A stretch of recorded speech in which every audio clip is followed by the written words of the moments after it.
everyone, Rachel Kimberly Galliano here, go by Rachel. I'm going to talk to you about an article that I picked up from the New York Times online, and it's written by a young man named Tony Chow. He's actually only 15 years old.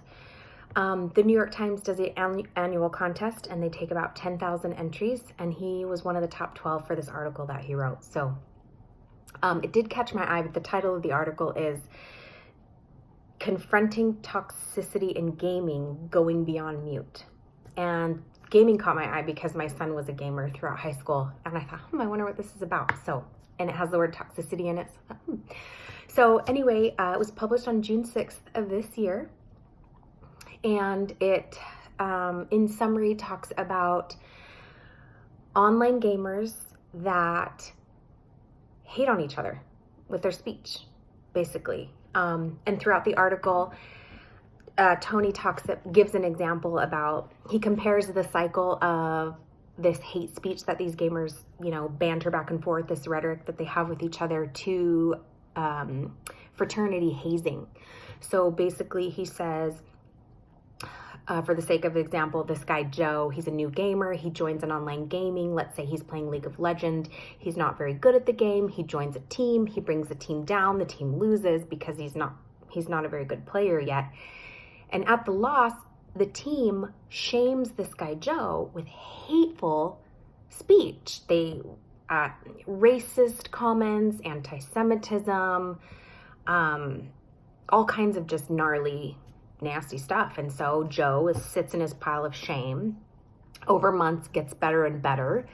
Then a new guy comes along and the cycle repeats itself. The new guy is not a very good player. He brings Joe's team down. Joe then, at the loss of the game because of the new guy, shames the new guy. And so it's a cycle of hate speech. And full confession here, my son was an online gamer throughout high school, and I would every once in a while overhear him just get really mad, and talk all kinds of crap to his friends. And I'm thinking, you guys talk to each other like that? Dang. Apparently this is a pandemic because it's happening all over the world all the time.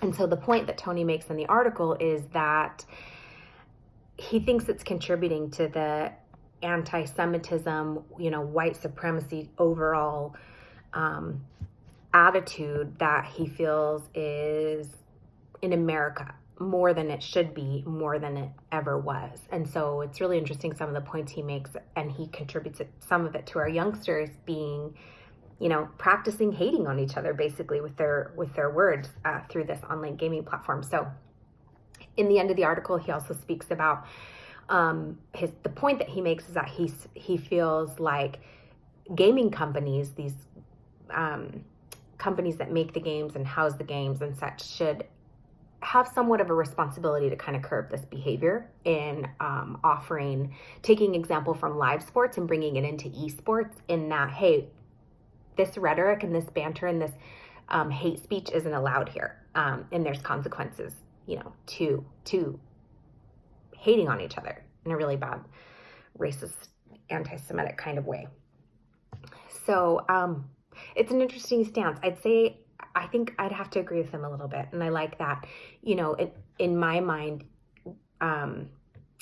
if we're practicing hate and violent speech in any platform online, it's a whole lot easier to do at any time and anywhere. And then if we're practicing it in our speech, then, how much easier is it to transition into action over years and years of time. So we become conditioned to speaking, to hearing, and then to ultimately bringing it out into culture. And so it's an interesting point, and I'd have to say I do somewhat agree with him in that maybe with the esports, the online gaming companies would have somewhat of an obligation to kind of curb that. So